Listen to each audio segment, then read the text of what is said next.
Hi, I'm John Heller, and this is my take on the trade deadline. So a few teams made some moves today, including the San Diego Padres, Oakland Athletics, and the Marlins, and a few other teams as well. The Padres acquired Mike Clevenger from the Cleveland Indians and Mitch Moreland from the Boston Red Sox, as well as Austin Nola from the Mariners, in which they traded him, Nola, a 30-year-old catcher, and for 7 players. No, excuse me, 4 players. We traded a veteran catcher for 4 players. I know Nola's been hitting very, very well this season. Don't get me wrong, but just this year, no other year. Trade him for 4 players. And you trade him for the number 65th overall prospect, Taylor Treadmill, Luis Torrens, Andres Muntz, who might be a future closer, and Tyler France, who is a very good hitter. Why? I just don't understand that trade from the Padres. But other than that, they had an outstanding trade deadline. Phenomenal. Very, very, very, very good. Getting Mitch Moreland, that's a very underrated move. I think they acquired Moreland for Edward Olivares. He's not that good. No one knows who Olivares is. So Moreland is going to give Padres some much needed lefty. They needed some lefty depth.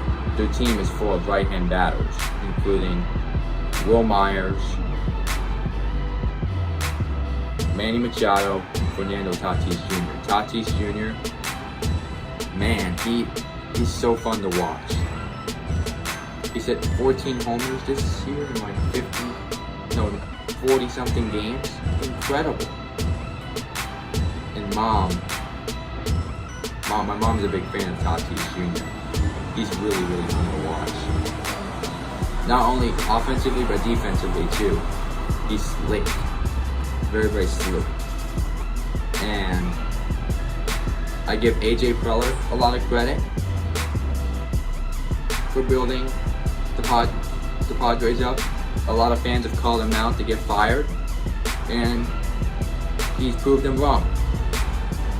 And Jace Tingler's done a good job as their manager. And so is Larry Rothschild, former Yankees pitching coach.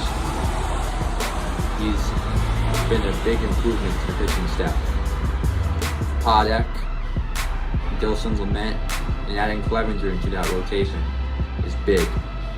Really, really big for the Padres. They have a bit of bullpen concerns, but I don't think it's going to affect how they're playing right now. That team is really, really good. And I wouldn't be surprised if they made a World Series appearance this year, especially if they stay healthy. They're absolutely not better than the Dodgers. Dustin May's a future ace with that team for the Dodgers. Kershaw's very injury prone, and I think his career may end very, very short. I wouldn't be surprised. The Marlins acquired Starling Marte for Caleb Smith and another player. And props to the Marlins. They've had a great year. They're a 500 team. No one expected them to be playing this well. They would have expected to have the worst record in the league entering the season. And I give props to former 20-year player, 18-time All-Star Derek Jeter. But now he's done a very, very good job to building a solid team this year. And he's gotten a lot of backlash from the fans. The Marlins have been really, really bad for a long, long time. And they've been a big surprise, including Jesus Aguilar. He struggled last year, but he's their best hitter right now. And he was an All-Star in 18. And I think he hit 30 plus homers that year. and the A's acquired Mike Minor. That's really big for the A's. They needed pitching. I give the A's a lot of props, but I'm gonna call out the Texas Rangers and their general manager John Daniels. Why don't you trade anybody? There's a team that's going absolutely nowhere. The Rangers made 2 straight World Series appearances in 2010 and 2011. They lost to the Giants, and they lost to the Cardinals. John Daniels, I just don't understand why you don't trade Lance Lynn. It makes absolutely no sense. Lynn has no place to be on the Rangers. He deserves to be on a contending team. So is Joey Gallo. Why are they still on the team? Lynn will be a free agent after next season. Why don't you trade him? Why? Why do you keep him? Lance Lynn has arguably been the best pitcher in the league so far this year, and he's 30 years old. This Texas team isn't going nowhere for a while. You should trade him, Daniels. Nah, it doesn't look good for your organization. In Cleveland, why didn't you trade Francisco Lindor? He isn't going anywhere. He isn't going to stay in Cleveland. You don't have enough money to pay him. Maybe you should look. If you want to keep Lindor, Cleveland, trade Jose Ramirez. And I think only way to keep Lindor is trading Ramirez, because they're going to have to extend somebody, and I don't think Lindor wants to stay. So I just don't see him there long term. And Cleveland should have traded Lindor this sideline to get the best value that they could get, and look in building towards the future. They have a phenomenal pitching staff from top to bottom. They should look into the future. And they call up someone from Single A who struck out 10 in his major league debut, Tristan McKenzie. And the New York Yankees. Finally, the Yankees. Why did you not make any moves during this deadline? Why?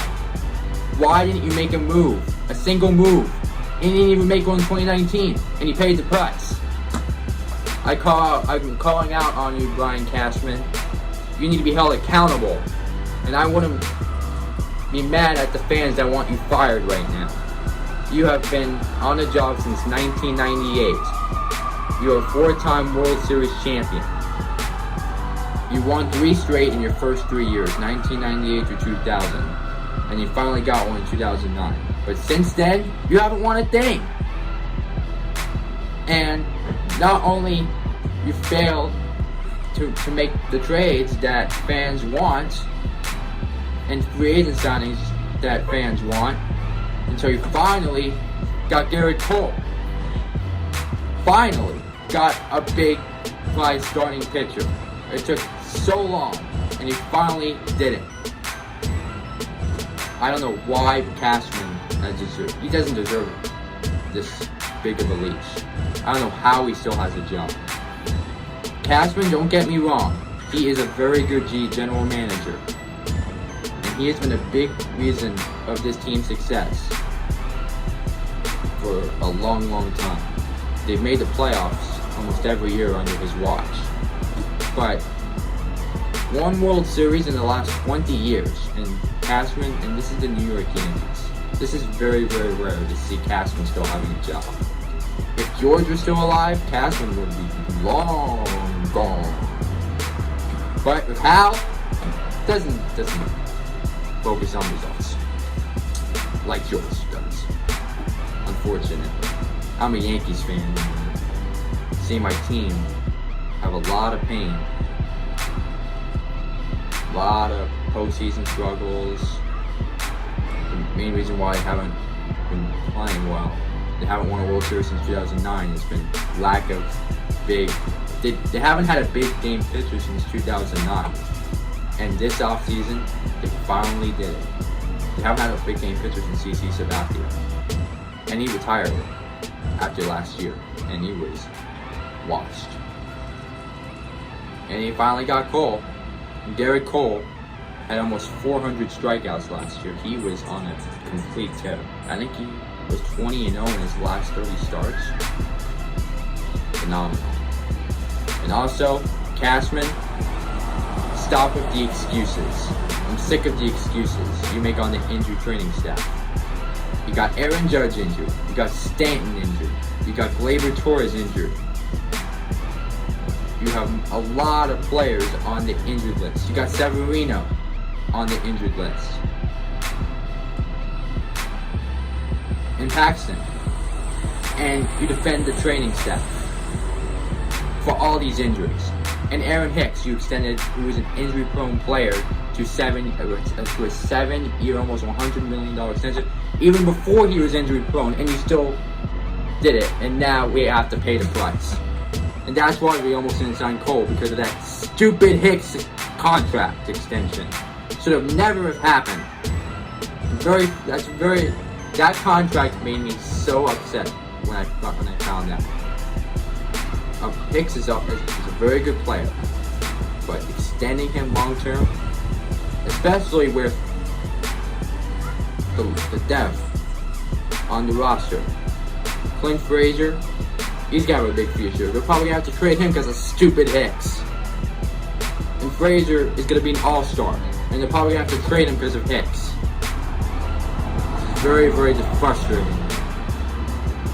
And Aaron Judge, he's my favorite. He's currently my favorite player, but he's very, very injury prone. He's got to stop getting injured, as well as Giancarlo Stanton. If the Yankees don't win this year, or next year, to say the least, they gotta fire Brian Cashman. You need to pull the plug. And that's all I gotta say. Heller out.